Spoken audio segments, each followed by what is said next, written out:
Sairam, everyone. Last week we were discussing what Swami has said about how to control the mind, how the indriyas, the senses have to be controlled. Because otherwise, Swami says it's like the difficulty is something like controlling an elephant, which has gone wild. And Swami says meditation is the only way to achieve this. That's where we were discussing. We discussed quite a bit about mind, heart, the indriyas, and so on last week. So I will ask sisters to continue from where we left off. So we can go ahead. Sairam, sisters. Sairam, impulses and desires have to be suppressed in order to get mastery over the mind. Desires excite the mind and make it rush towards the senses, as a dog runs behind its master. The individual, jiva, poor thing, falls into the meshes of illusion, maya, produced by the illusion-creating senses and the pleasure-preserving mind. To escape all this agony, one should have recourse to meditation, freed from the clutches of desires and slavery to the senses. Do repetition of the name and meditation. Then you can also cultivate and develop your will, memory, and imagination along proper lines. Without meditation, it is not possible to control and master the mind. All other methods are as useless as the attempt to bind a wild elephant in rut by means of a thin and tiny thread. Meditation is essential to immerse the mind in the Atma. Thank you very much, sister. So I will, Swami's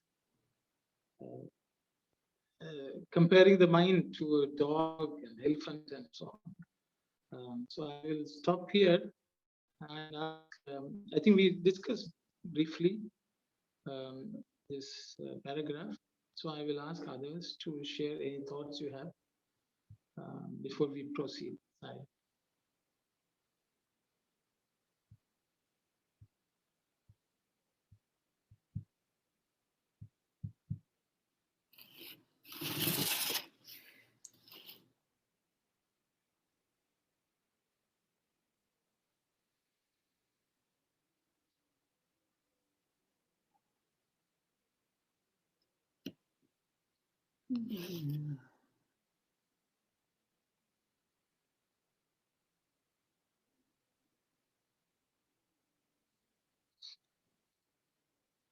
So I think it's clear. I think Swami has given a very graphic description of the trouble in controlling the mind. We will see what Swami has to say further. Please go ahead. Sorry, brother Arno, before we go to the other paragraph, I want to ask something. Sorry, I'm kind of late here. The question in the paragraph that we read, the individual, within the brackets it says jiva, poor thing, falls into the measures of illusion. The individual, in the sense, what Swami is that the jiva actually falls into the measures, or the body consciousness that we have falling into this kind of what is actually, what is that, are we, we think we are the body, that sort of a feeling that's the reason we are falling into these measures. If it is jiva itself, I don't know whether the jiva will fall into this kind of thing, because jiva is part of the Paramatma, right? So how is that, what is Swami is trying to say here? How is he connecting the body consciousness along that sort of a jiva aspect of it? Okay. I think I will open it for the other participants to share their thought. What is this Jiva? I think brother says the Jivatma is part of Paramatma. So then what's the illusion and how is it falling? What is falling into the mesh? I think these are the questions which brother has asked. So I will again open it up for discussion by the members, please. Anyone who would like to share your thoughts on this? Arun, your voice is not heard properly. It's still, Auntie? Yeah, I you will have to speak come louder. close. Oh, yeah, Is it please. best? Because, Is you know, I think you have changed the room where you are sitting. If you have changed it. Give me Sorry. a minute. I will find something. I will make it Yeah, clear. I think yesterday also we could not hear you properly. Today Okay. it's also coming with cut. The voice is cut. I see. Sorry I see. to Okay. No problem. bother No, you. no problem. Thank you. So, Can somebody Sairam, brother. So, last class we discussed about this Jiva. The Jiva is transcend the qualities such as tamas, rajas, tamas, all these three gunas. But it won't, because it is polluted, or I'm sorry, it is diluted by the Maya. So Jiva wants to come out, because as a Jiva, he forgot his true nature. The true nature is pure consciousness, knowledge, bliss. Because the Jiva thinking he's the doer, and he forgot he is the Atma. He has the bliss and everything. And not only that, he think that he is a doer. Because of that, he entangled himself all kind of miseries, and it doesn't know how to come out from the deliverance. It doesn't know. So only way Swami saying the deliverance is to Dhyana. That is the only way he can come out. Thank you, Sairam. Thank you very much, brother. Anyone else would like to share your thoughts, please? Sairam. Oh, sorry, go ahead, Narmada. No, this is Akuati. Bhagwan, go ahead. Thank you. Jivatma gets dragged by the senses and the mind, and it doesn't know its own true godly nature. It gets dragged by the mind and the senses.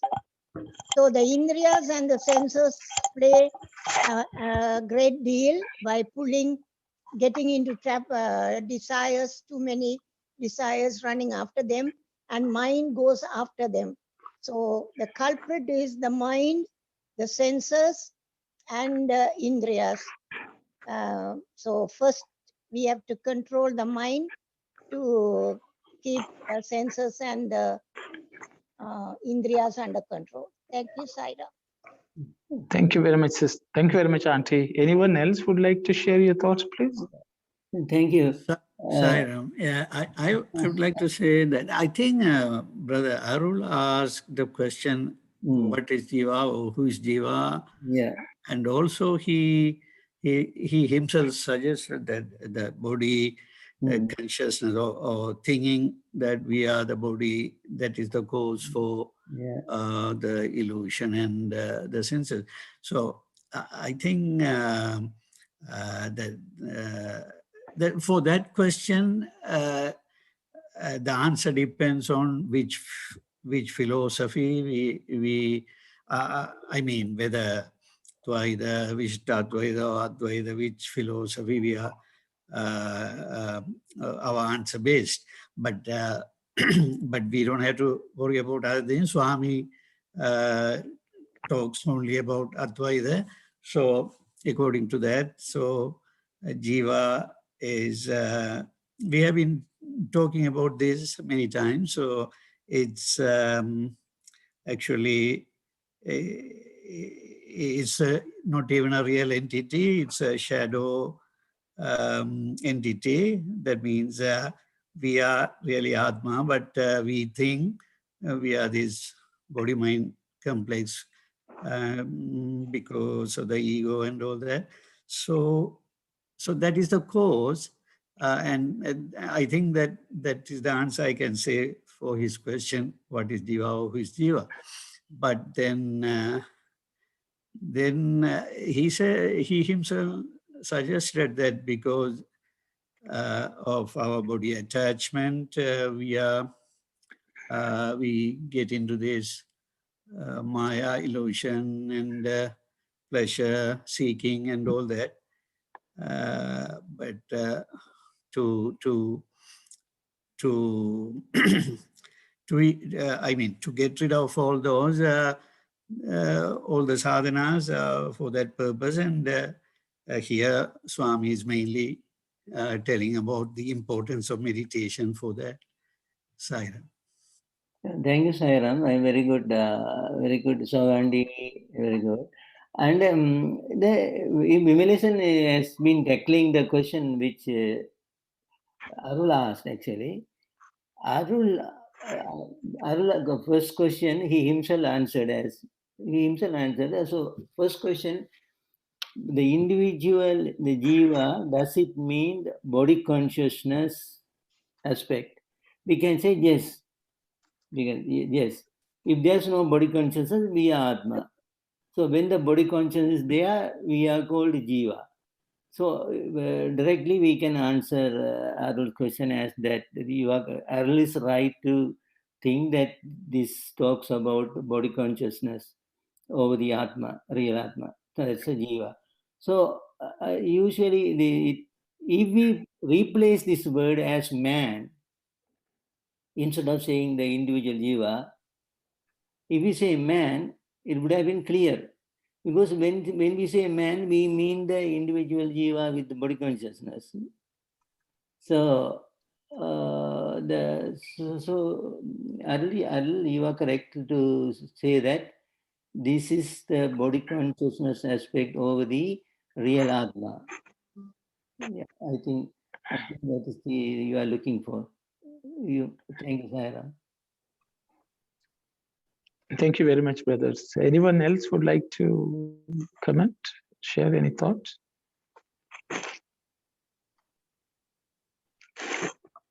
Arun, this is better.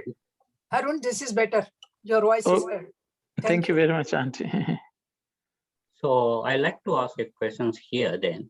How do you control the mind? So mind is the problem. We have gone through so many chapters and everything.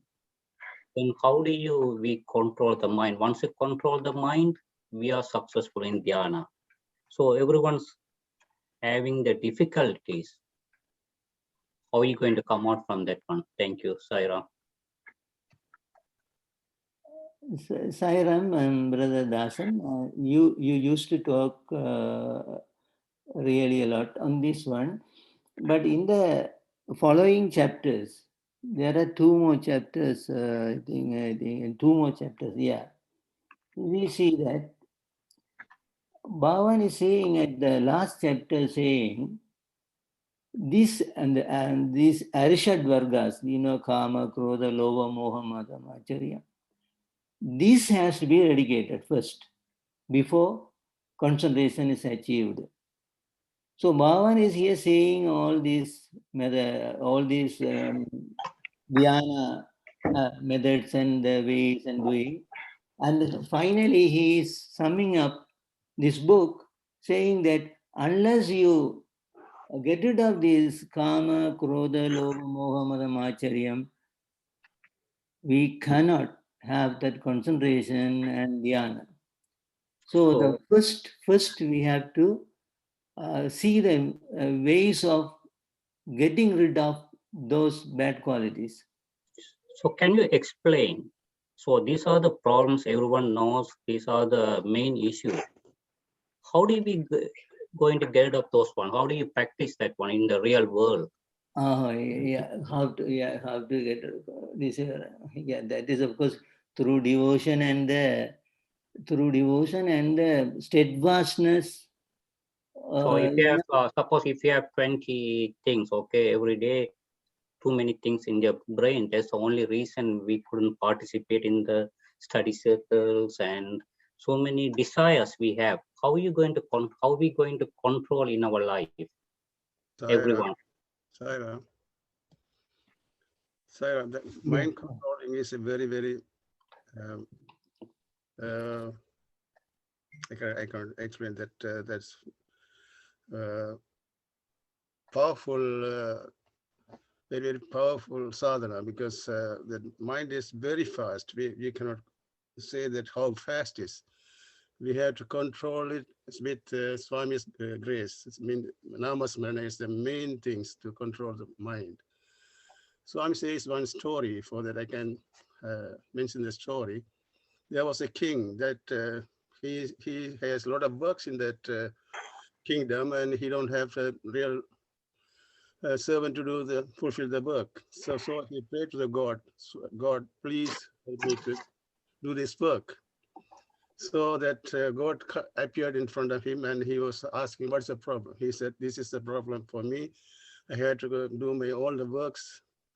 I had to finish it. So the God said, I will send a person that he will do that everything for you, but after he does the work finished, you must control, you must keep him always busy with him, always busy.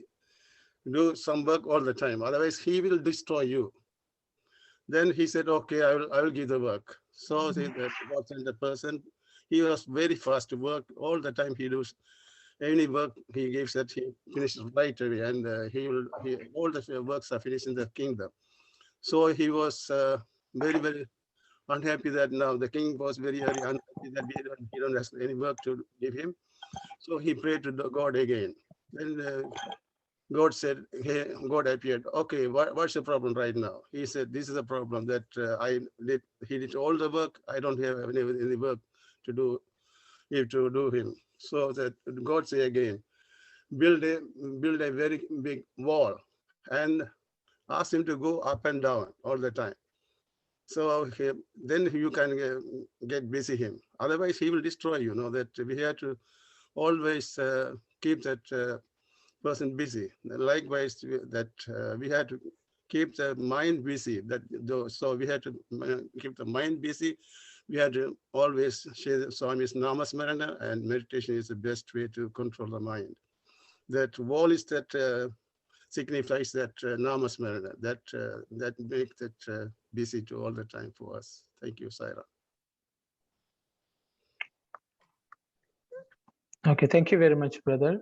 Anyone else has something to add? Hi, Ram. I understand Brother Dasan's concern or question about, because we have so much, maybe so much work or so much duties or distractions in the practical worldly life. So how to prioritize, or how to come up with a solution to cut down your desires, or to come to the right path. That's my understanding about the Brother Dasan's question. He asked the practical tips, to how to overcome our desires, or if we have many desires, how to narrow it down, or maybe short it down to maybe short list that will give us some opportunities to climb up the spiritual ladder. Maybe I don't know whether I got it correctly, or that sort of understanding I got it from Brother Dasan's question. Yes, that's the one I was expecting, because everybody's day-to-day life, if we can control the mind, then we can achieve the dhyana. So day-to-day life, whatever you mentioned, those are the problems. Yeah, that's the question I really asked. Yeah, how we can overcome with the difficulties. Saira, we can surrender ourselves. We can surrender ourselves to the God all the time. If you are going to work, you surrender your work to God. Then you will be happy. If you have any difficult times, you surrender him, and he will show the way to how to come out from that problem. That's I can say that. Thank you, Sarah. Sairam.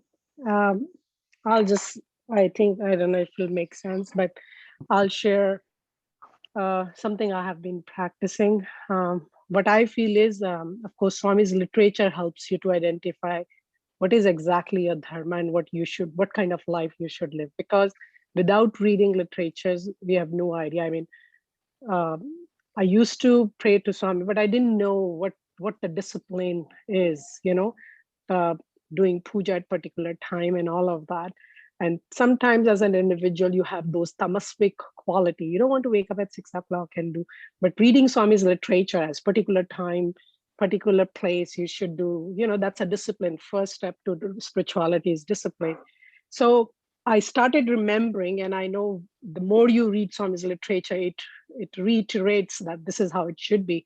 Second thing is, in my prayers when I'm sitting and I used to tell him, this is my weakness. Can you help me? I want to be a disciplined person. I want to pray at certain time, but can you please help me? Can you please help me? And the minute like I'm lazy getting up at 5:30 or 6 o'clock and I feel like having another nap, then I used to say, nay, I have to kind of control, right away I have to remind. But at the same time during puja, my prayer for a year was just this: can you please help me? And just quiet my mind, and that was my offering to him. Help me to be disciplined, because that's what you have taught. I don't know. And there are many other qualities, I would say. There was one of the desires which was not very sattvic, not at all very sattvic. And I just offered as a spiritual aspirant, this is not a good quality I should have. Can you help me? And having 5 minutes, just have that communion with Bhagawan and sitting down and talking to him, closing my eyes. I don't know whether you can call meditation or conversation with him, but used to ask him, help me, I need your help. I believe I have not fully overcome, but I would say yes, 80 to 85%. But it took me a little longer. Thank you very much, sister. Thank you. 100% right. Thank you, Sairam. Any other thoughts, please?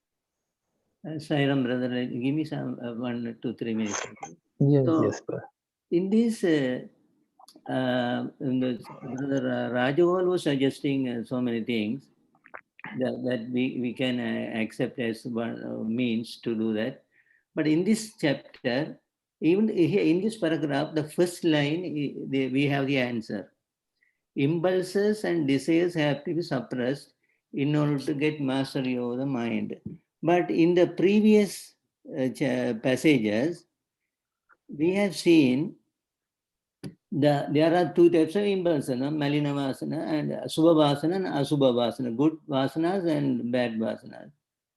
So the bad Vasanas are working against us. The mind cannot be controlled when there are a lot of bad Vasanas. Bad Vasanas and desires accordingly. Impulses and desires. The impulses are the seed and desires are the result of that one.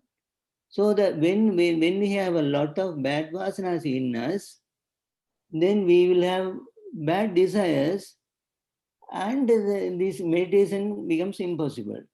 So the Bhagawan suggested in the previous passages, to counteract these bad impulses, we have to do more and more good impulse activities. He suggested, there are so many things he suggested. The first thing he suggested, visit a saint, go to visit temples, and those holy activities. So when we increase more and more holy activities, more and more good vasanas, attending study cycle, reading books, attending bhajans, doing namasmarana, whatever the way that, but always we have to increase that part. So when it is increasing, that is increasing, this will get decreasing. At one stage, it will be annihilated. The impulses, bad impulses will be eliminated. So when the bad impulse is eliminated, now we are free to do our spiritual sadhana without disturbance. So the concentration will gradually come to us when there is full of most of them are good vasanas. There are bad vasanas, still we cannot be perfect, can be perfect, but more and more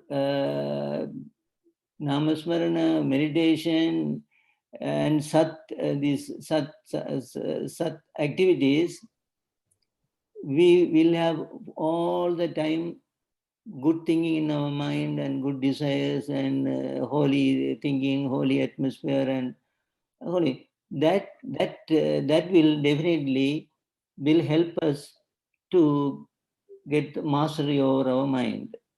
The meditation can become fruitful.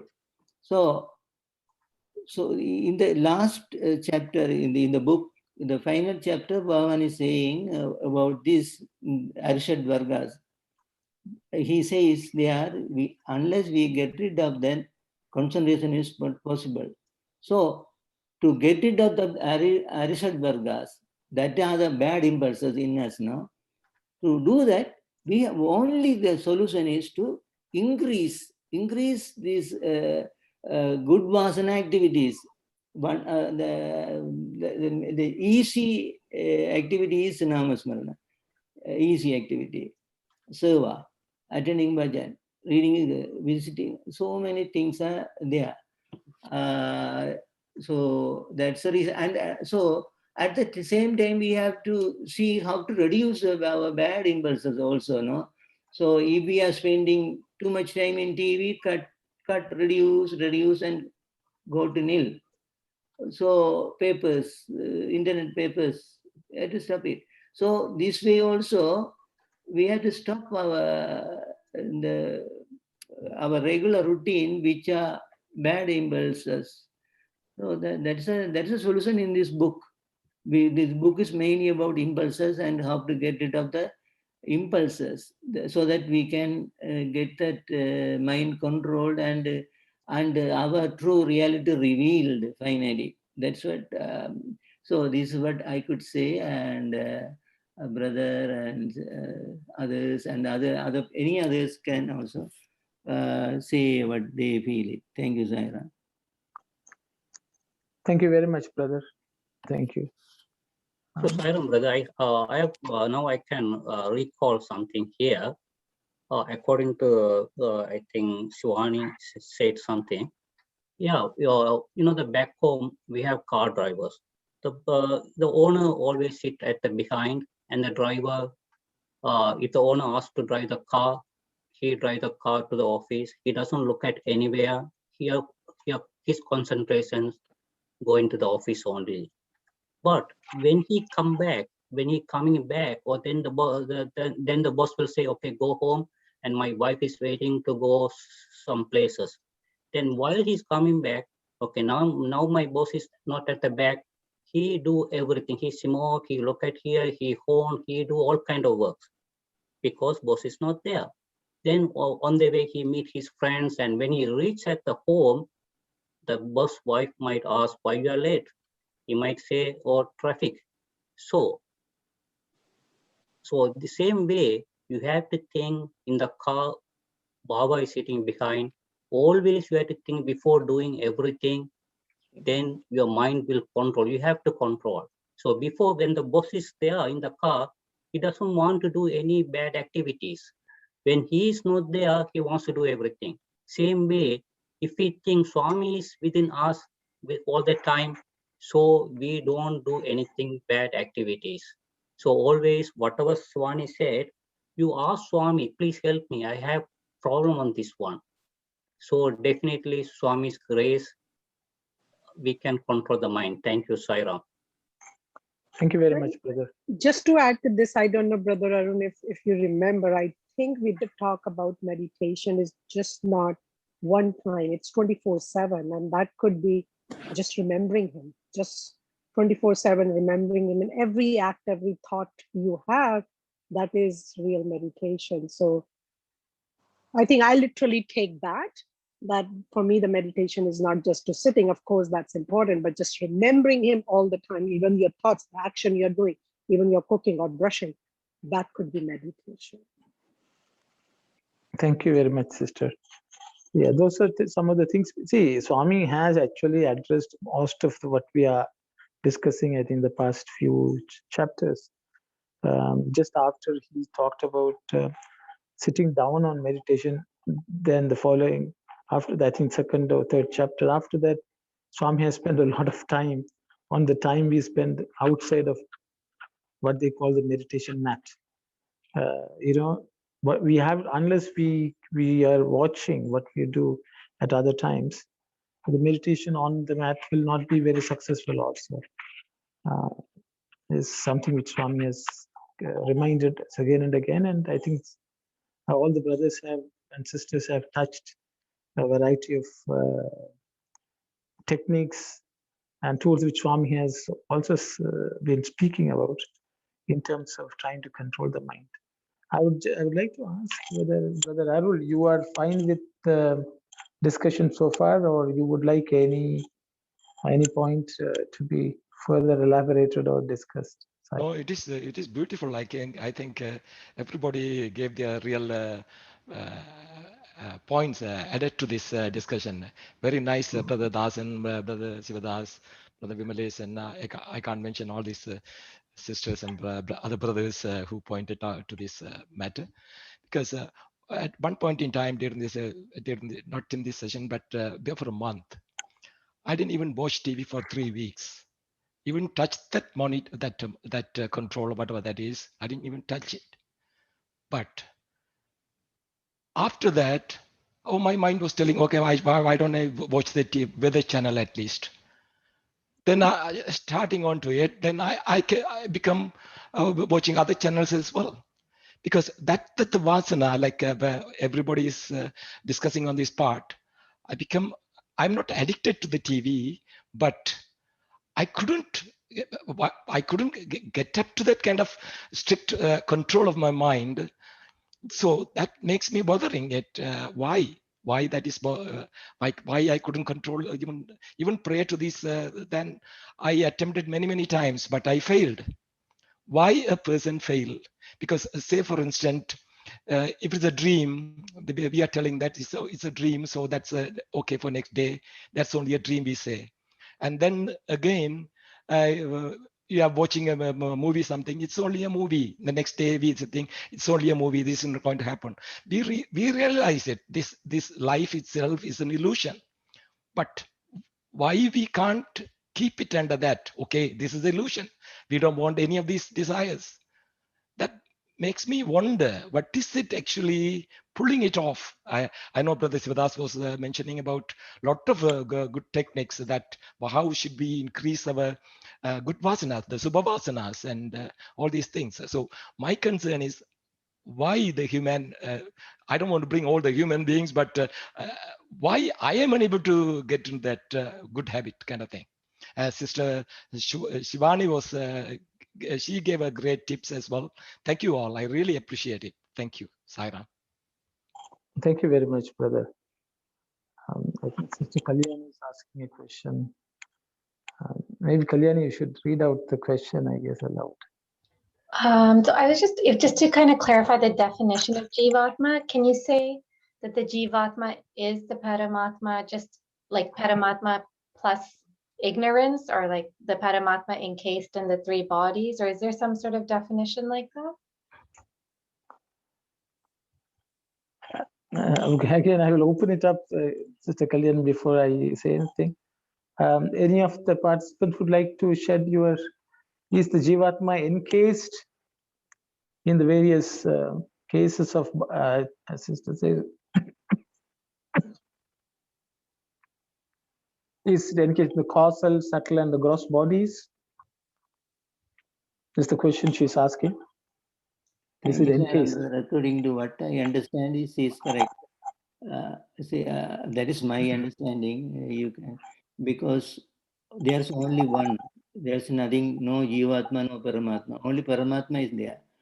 But we don't feel that we are Paramatma because of the body consciousness. You used to say, you used to say or emphasize that only the body consciousness make us feel like Jivatma. So body consciousness mean the body is comprised, these three bodies are body consciousness. But generally people when outside, when they say body consciousness, they usually they mean like only the physical body. No, physical body, mental body, everybody. So all the bodies make us feel that we are we become body conscious because of these bodies.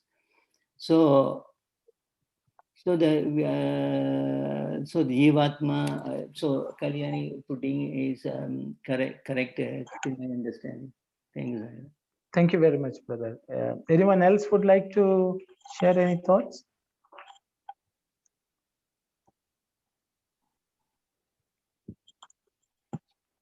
Yes, Yeah. Sairam. Yeah, I think Brother Sivadas has explained pretty clearly. So I think nothing much to add, but as he said, according to Advaita philosophy, which Swami has been teaching from beginning till in the Avatar Road, not just the physical body, that we had to very clearly understand. The body consciousness, when we say body consciousness, our physical body, mental body, and causal body, all that included. And so we, because of the body consciousness of all these three bodies, we think we are Jivatma. Otherwise, if we get rid of this consciousness, we will feel we are Atma, just Atma. So I think, so that's why so Jivatma in the Advaita philosophy, it's not a real entity, and it's a shadow entity, or even that is an illusion, or that kind of thing. Yeah, that's what I think. Maybe Brother Aruna can make it even more clear. Sai. I think you all have already nicely explained. Maybe I will just, brothers have already touched on some of them, so I will try to say in different words, I would say. See, as a human being, we can only speak from where we are, each of us is. There are many instruments which are at our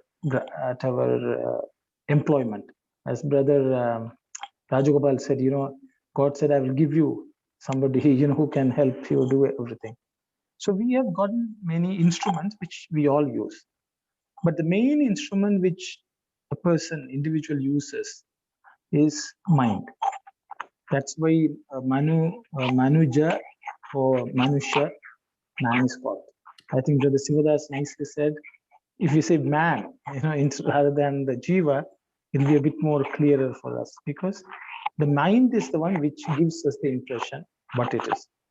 So we all work with what's called the mind-body complex, and we interact with the external world.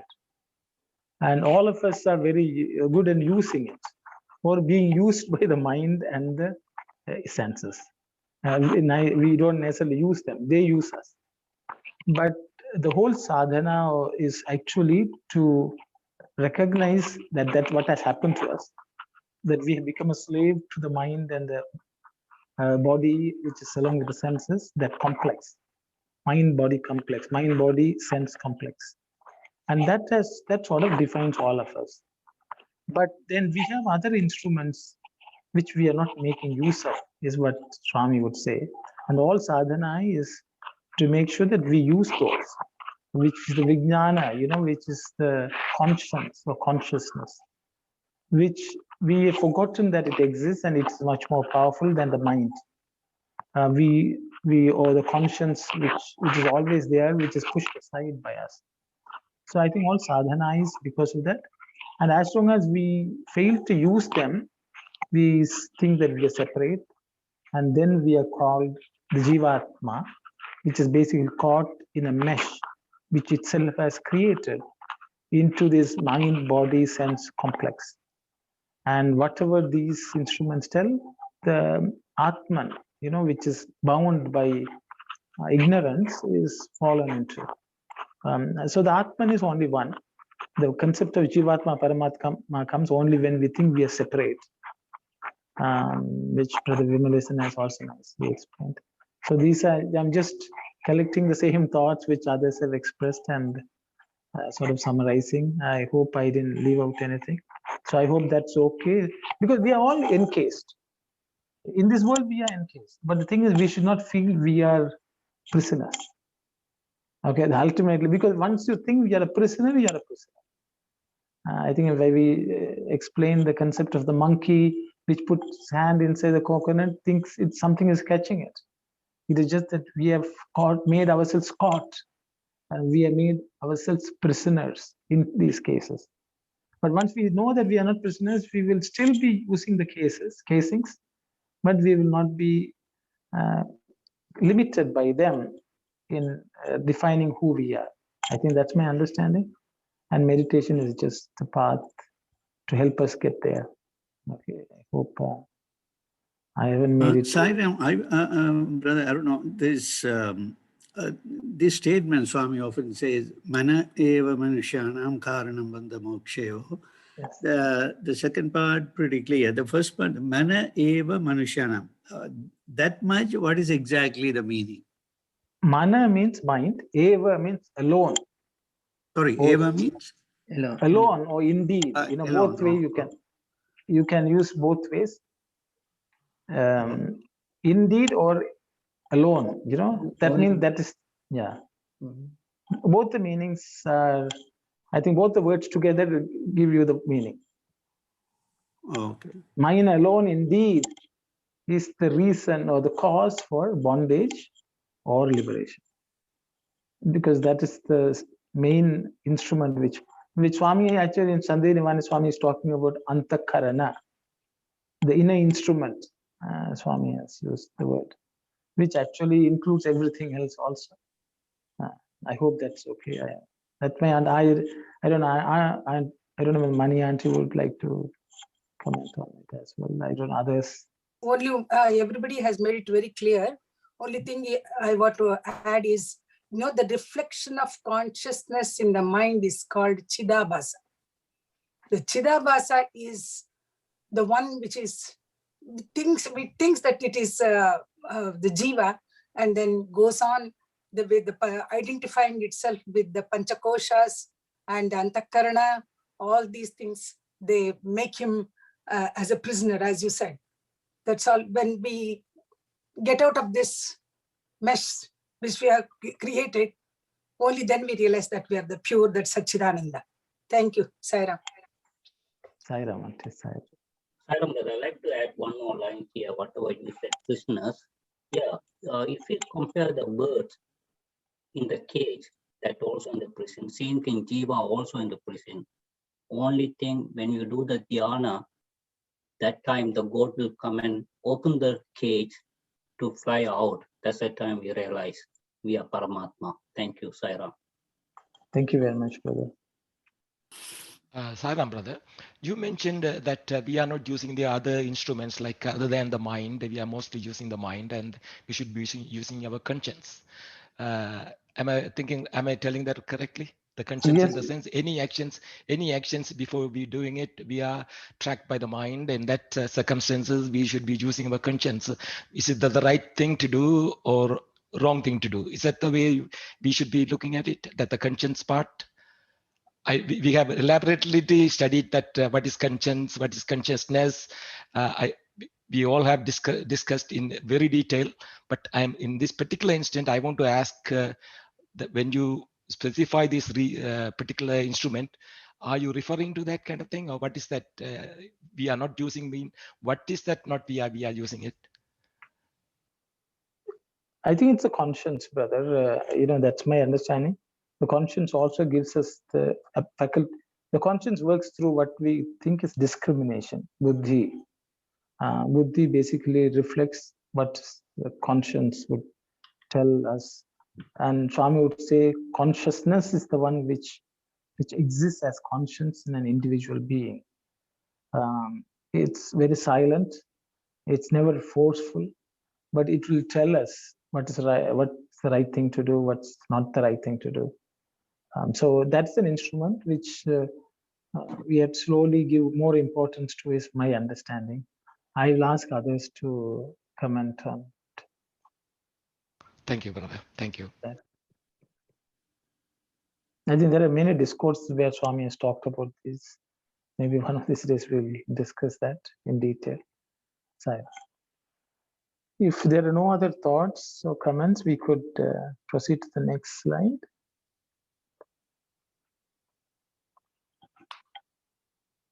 Do not lose heart, but keep up the practice. Therefore, first free yourself from the bondage of desire. Some students and householders reserve a few wants and desires for their private satisfaction, while giving up the rest. Even householders who are engaged in concentration, dharana, find it difficult to give up certain desires. They retain them for their secret satisfaction. So their energies get spent and they achieve little progress in the spiritual discipline in which they are engaged. These aspirants slide down the ladder they climbed so laboriously. To gain control over such unsteadiness, meditation is of great help. It is not enough if one sense is conquered. All should be mastered from all sides. Of course, this is a very hard task. You must feel like giving up the entire struggle. But never lose heart. Be patient and persevering, and final success will be yours. Only you should not, like some spiritual aspirants, stray from the path of discipline as soon as you feel you are not succeeding as much as you hoped. That is not the road of victory. Persevere, be patient, and earn victory in the end. Love it. Thank you, sister. I think Swami is again talking to us directly. I think for all what we discussed, he does not want us to give up because success is eluding. Okay, that's what Swami says. So I will stop here and I will open it up for the participants to share your thoughts, please. Please go ahead.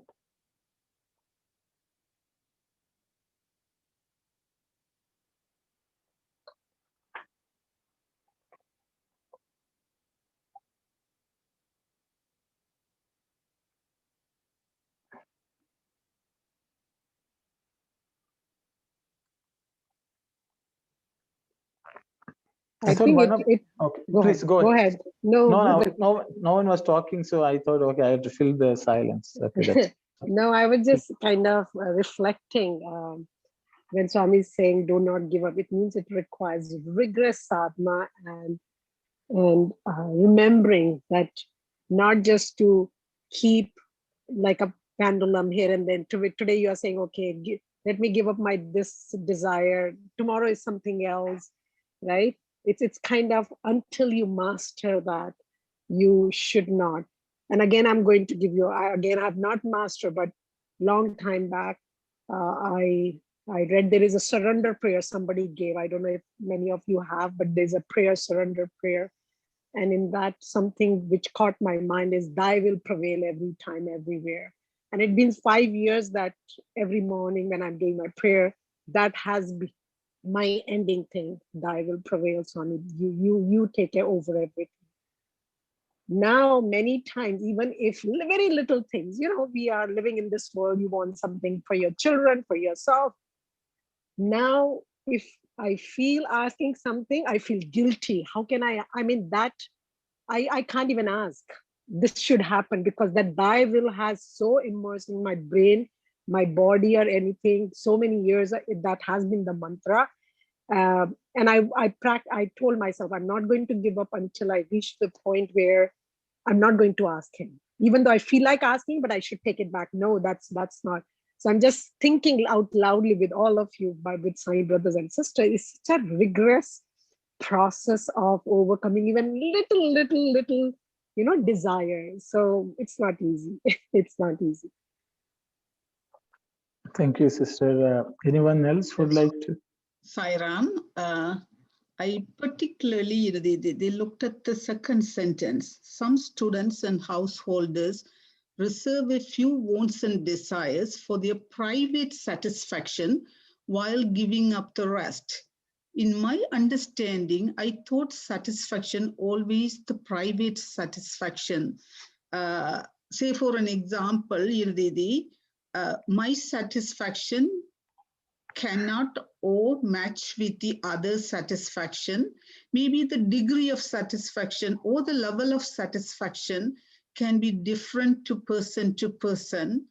Why, Swami, is there any maybe antonyms for the private satisfaction? I never seen any word. It's like a public satisfaction or the different kind of satisfaction. I thought only one satisfaction, that is always the private satisfaction.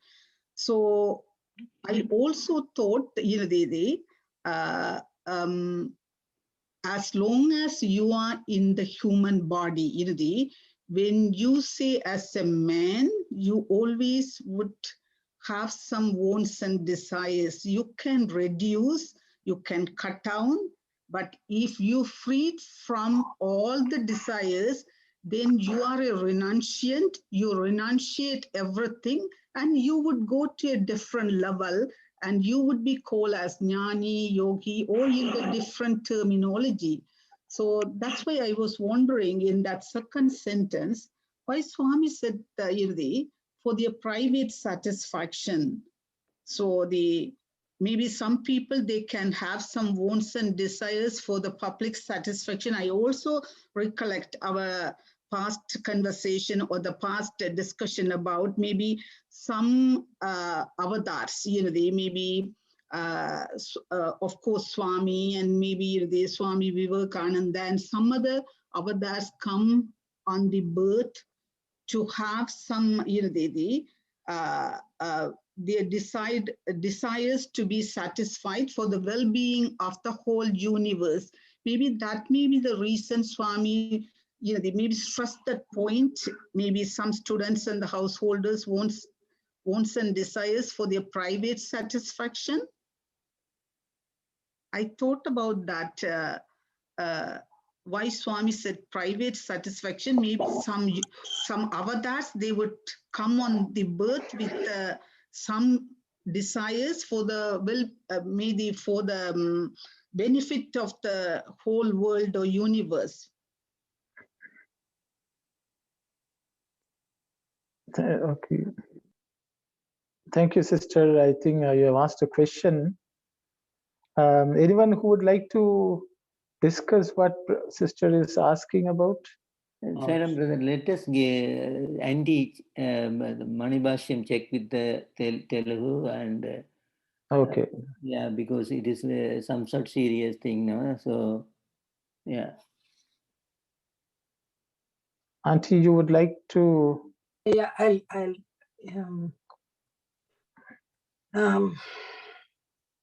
where is it? Therefore, the first free from the bondage of desire. Yeah, there it is. దీనిని పూర్తిగా గమనించవలను. కొంతమంది సాధకులకు కానీ విద్యార్థులు కానీ కొన్ని కోరికలు వారి వారి తృప్తి కొరకు నిర్వహించుకొందురు. That's what he says. Swami says some students and some sadhakas, they have their wants or desires. They keep it for themselves, for their own satisfaction. Yes. That's what. Vari tripti koraku. I think it need not. Sister, what's her name? Anandi. Sister Anandi. You know what? Private satisfaction, public satisfaction. That's what you're differentiating between them. Yeah, yes, Auntie. Yeah, it is not necessary that only the avatars will do things for the Loka Kalyanam or the welfare of the whole universe. There are some ordinary people like us also who do some kind of work which is for the sake of the welfare of the society, welfare of the whole community. So that is, of course, public satisfaction, you can call. And Swami, what he says is some students and householders have their own private desires. For example, desires of the desire for their own progeny, their own children, their own grandchildren, or some wants, I may like some sweet, for example, simple example. I may not exhibit outside, but I want that sweet to taste. So such wants are kept inside our own heart, and that we don't want to give up that. That's what I understand. Arun, I think. Auntie, Swami has also used the word Vatini Rahasya Tripti Koraku. Rahasya Tripti Koraku. Taj Konduru, which is what you are talking about now. Yeah, that's it. They keep it for themselves. Kabatti, correct. Vatini vari Rahasya Tripti Koraku. Yes, they hide it. They hide it. They retain them here, in English, retain them for their secret satisfaction. Here it is, Swami says, they hide all those wants and desires. Saira. Brother, I like to add one more thing here, the private and public. So if you are in the meditation, if you are following the spiritual path, Swami says you have to give up all desire. So you cannot say, I go to vacation, that's the time I'm going to do some mistakes and please, Baba, please, Swami, forgive me. You cannot do that. Just once. All the desires supposed to be, you have to kill that one. That's what Swami is mentioning. You cannot keep even small desire, public or private. So here the Swami is saying all should be mastered. That means all 5 senses should be mastered. You cannot make even one mistake from one of the sense.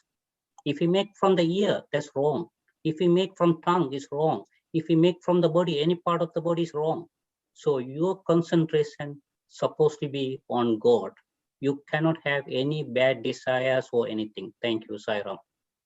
Thank you very much, brother. Anyone else would like to comment on this paragraph? Sairam, the Brother Dasan used to give example for this one, no? That pot and water and one hole.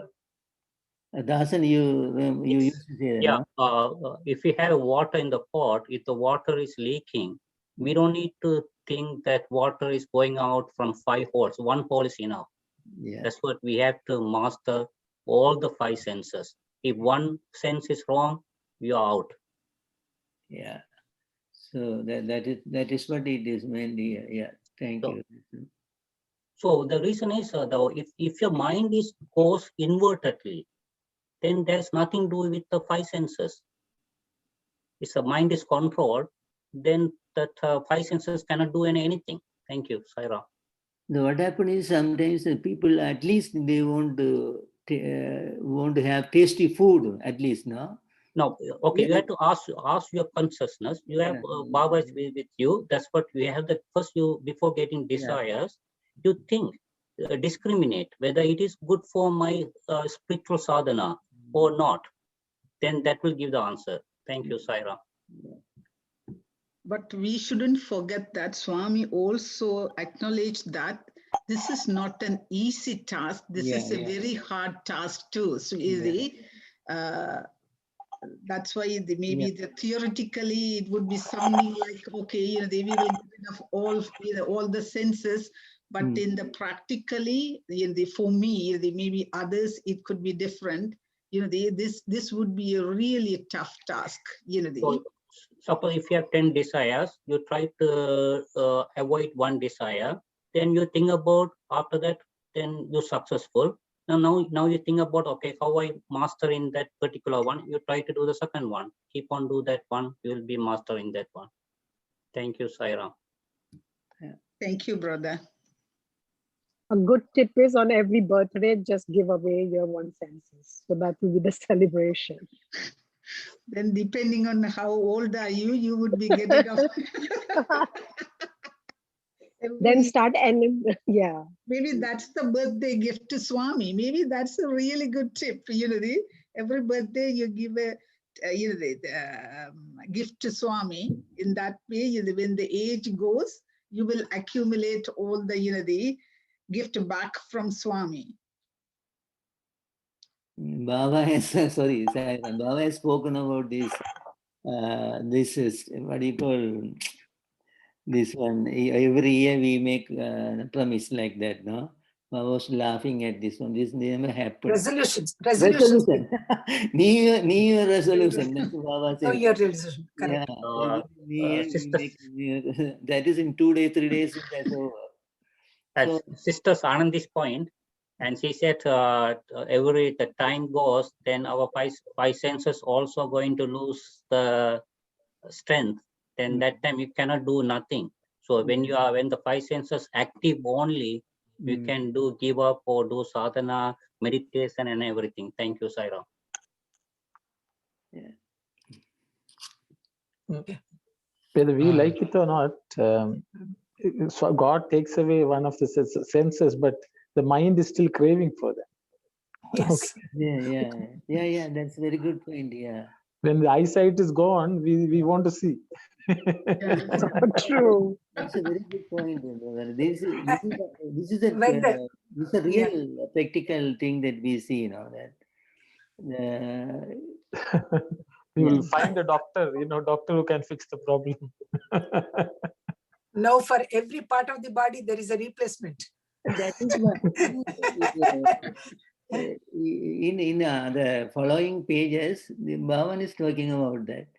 We know because controlling senses is not workable. He says we have to control the mind. So control the mind in the sense the basic desire, the instinct, the vasana inside us, that must be removed.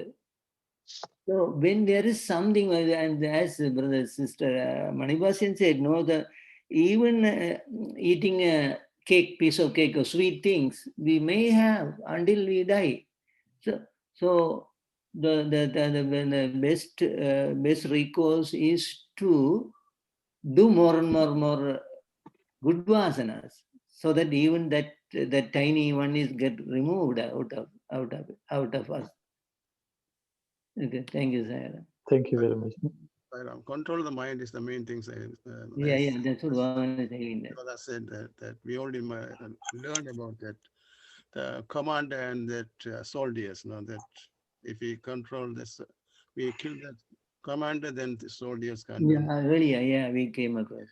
We learned about that too. Yeah, and when the people go to the forest, Bhavan has said that, no, the brother said, go to the forest, but the mind is in the country, in the city. But we might cut all our senses. There's nothing attraction, no food, nothing. But still, mind is craving. Yeah. So the basic is the instinct in us. We brought it from previous births. That is lying hidden. So that is what the seva is recommended by Bhavan. The more you work,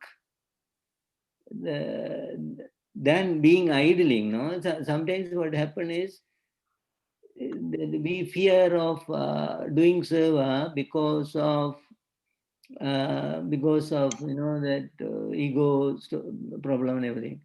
But Bhavan is recommending work, because we have to, through good means or bad means, we have to get rid of all those instincts from us, and we have to be free from all Malina Vasana. So only then this will become possible. This meditation become possible. Okay, thank you, Sayara. Thank you very much, brother. I think Brother Arul wanted to say. Yes. So Sairam to all again. Okay, and there's the third second sentence. Even householders who are engaged in concentration within the bracket it says Dharana. And in the previous chapters, concentration and one-pointedness, when we were studying that, the concentration is interpreted as avadana. What is this differences between the avadana? Because we were studying at concentration and one-pointedness. There it says avadana, avadana. The concentration is avadana. Here we are saying dharana. What are those two differences here? Brother, where did you come across the word avadana? I have the book with me. Yeah. The goal of meditation, chapter 3. It says concentration and one-pointedness are the keys. Yes. Under that paragraph, Swami is saying this. Under this, and it is let me read that paragraph of the first few sentences. That might help. Every minute from inside and outside, promptings and temptations arise and accumulate in people.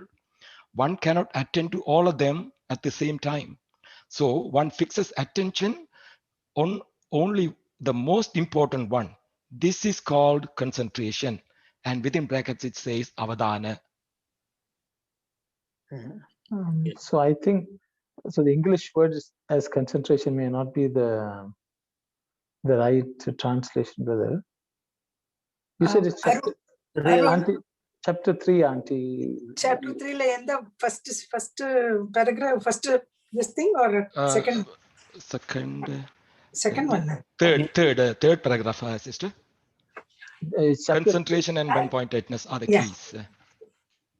Okay, I'll read it there, you know. Yes, Auntie. Kondariki andilo adilo mari kondariki antam. That is the paragraph. Third paragraph is that where we come across. Every minute from inside and outside promptings. I think that concentration. Correct. లోకమున విషయములను చక్కగా గ్రహించవలనన్న అవధానము అతి ముఖ్యము. అట్టి అవధానం మనోలక్ష్యం. It is translated in Telugu Avadhanam as మనోలక్ష్యము.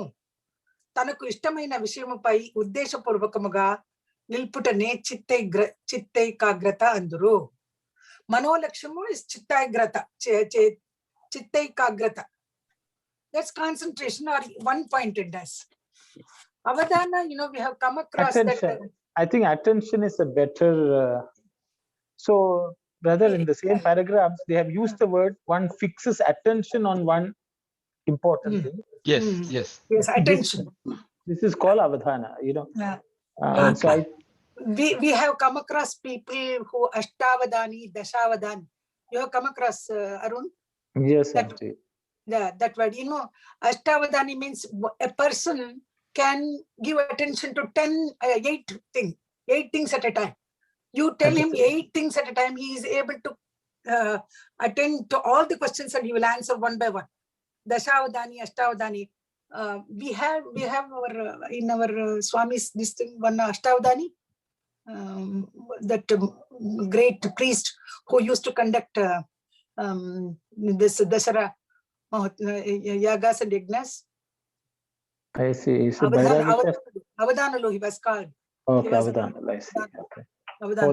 Okay. Before Bhairava Shastri. Yeah, I think so. Now for Navaratri festival in the beginning, okay, for Dasara Yagam, Avadanalu, he used to come and churn that fire to get that fire.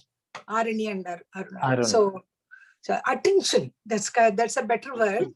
Avadhani, the one who attends to 10 things at a time. He is a Dashavadani, Ashtavadani. We have heard about those words. Here I think Mano Lakshamo is the better word, or attention. Thank you, Sairam. Sairam. So, thank you very much, sir. So Swami is explaining here on the bottom, I think. So when you go to buy a bed, just look at the bed. Don't look at the table. Then your concentration is gone. So that's one pointness. Thank you. Thank you very much, brother. So, brother Arul, I think, you know, there are different stages of, you know, how the mind is applied. The mind can be, you know, jumping from one topic to another, which, brother, there's a distraction of the mind. But from there, actually, you start paying attention to something. Then the attention should become ekagrata, means one-pointed attention. And that one-pointed attention is, I think, is concentration. Then, as Auntie was telling, there are multiple things we can pay attention to, but then we should sort of unify them into ekagrata, or mean that only one thing you pay attention to, then it becomes concentration, from what I understand based on all the discussions. Thank you very much. I appreciate that. Any other thought from anyone? I think this is the last paragraph, I think, of this chapter.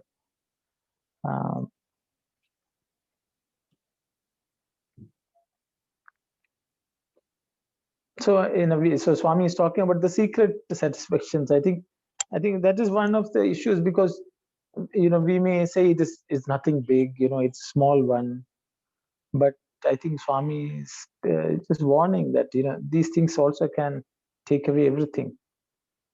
If they do not pay attention, and usually the secret satisfactions are when you are not even going to be judged by anyone else outside.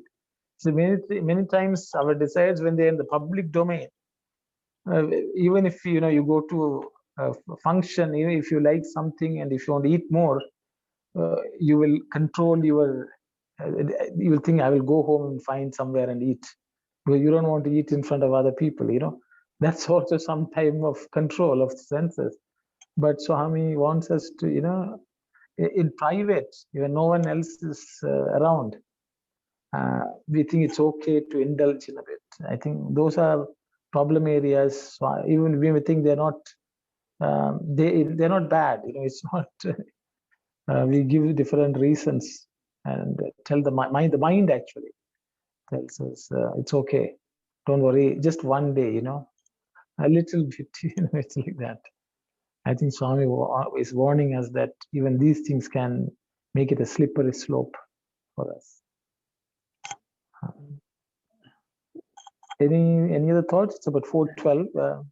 And he's stressing that, brother, that part, they retain them for their secret satisfaction. So their energies get spent and they achieve little progress in the spiritual discipline in which they are engaged. So, and these aspirants slide down the ladder, they climb so laboriously. So that's a thing, as you said, one day, so the years of penance, years of spiritual sadhana, meditation and everything, and one day indulgence, secret indulgence, will separate the whole energy and in Tamil we say Sanara Mulanjarkum. Something. That's what Bhagawan is saying. Sai Ram, in the previous paragraph, in the very last sentence, the Swami talks about all of the methods are as useless as the attempt to bind a wild elephant in rut by means of a thin and tiny thread. Even I cannot talk to other people, but I can see myself. Sometimes my mind is a very wild elephant. Maybe I will go to the early in the morning, pray the prayer room, maybe meditation. My mind, it would go, okay, what would be the meeting at 8:30, what I am going to tell you. Sometimes I will ask Swami, help me, how I can be successfully, do something at the meeting. All about that meeting, it would be in that mind, rather than asking Swami to control my mind. Maybe if that is the case, Swami is telling that all of the methods are as useless. Even beginning or ending, I can say, you do a little jabam, maybe the namasmarana and the bhajan and everything. Swami is telling that all of the methods are as useless as the attempt to bind a wild elephant in rut by means of a thin and tiny thread. So if my mind is really a wild elephant, then even I do the maybe Namasmarana, Om Sri Sai Ram, maybe 108 times, and the bhajan, maybe from the Ganesh bhajan all the way to the Sarvamadam, whether that maybe that may not be that useful. Maybe if my mind is really a wild elephant. Ask for the grace of the Lord. Yeah. That's the only thing. Only with the grace of Swami we can Yeah. we have to seek his blessings and his grace. Swami, please help me. Help me to concentrate on the things what I am trying to do. That's the only way, I think. Sai Ram. Thank you very much. Sai Ram, sometimes we cannot control the mind. No, that time we have to surrender ourselves to the Lord, the Swami. There's a small story. I am saying again this story. There was a student. His father was chain smoker.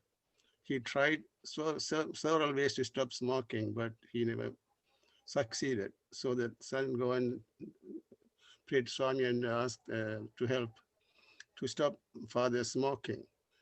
So Swami called that father and told him, "You have to stop smoking, otherwise I don't see you."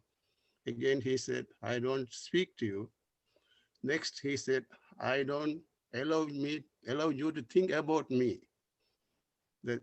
The last sentence is, "Don't allow you to think about me," that he said. So he was very, very frightened. And he was out and he tried again that stop smoking. Second-hand smoking. He was trying the second-hand smoking. Some others smoke and he was doing it. Yeah, he was stopped smoking, right? And he went outside and staying that, and then son was going there, and said Swami that he's outside is crying, Swami. That then Swami said, "Porabo, that atom bomb energy will help you." And he said that after that he went out and he talked to his father. He was crying. That why he was asking why you are crying. He said, "I stopped smoking. After that I went outside and somebody was smoking and that get that happy from that second hand smoking, in that they smoke. Even he went there, he cannot stay in front of them. No, he actually changed entirely. He cannot smoke anymore from that." Yeah. It was poisonous. It was some poisonous smell and poisonous thing. Yeah, he cannot bear it. The He smoke. vomiting. He won't vomit out, and he tell the son that I will never smoke hereafter because it's still vomiting and I am nausea. Yeah, nausea. Yes. Thank you. Yeah, if he want help from Swami, he will help us. That's what I am trying to say. Thank you. Swami can do it. Okay. Yeah. So Sai Ram brother, so Swami is saying here that you cannot control the elephant with a small thread. Same way, your mind is like a big elephant. So what he's saying, through the dhyana, and you're supposed to have shraddha and saburi, faith and patience, you can achieve the task. Thank you, Sai Ram. Okay. Thank you. Okay, that's very good. Thank you very much. It's very nice shared by everyone. So I think at the conclusion seems to be that what we have is all small threads. We need to find somebody with a big rope which can tie up the elephant. So meditation will allow us to find that person who has the rope which can tie up the elephant. And with those thoughts, we will stop here today with Samasta Loka and Shanti, and we will meet next week. Sai Ram. Om Samasta Loka Sukhino Bhavantu. Samasta Loka Sukhino Bhavantu. Samasta Loka Sukhino Bhavantu.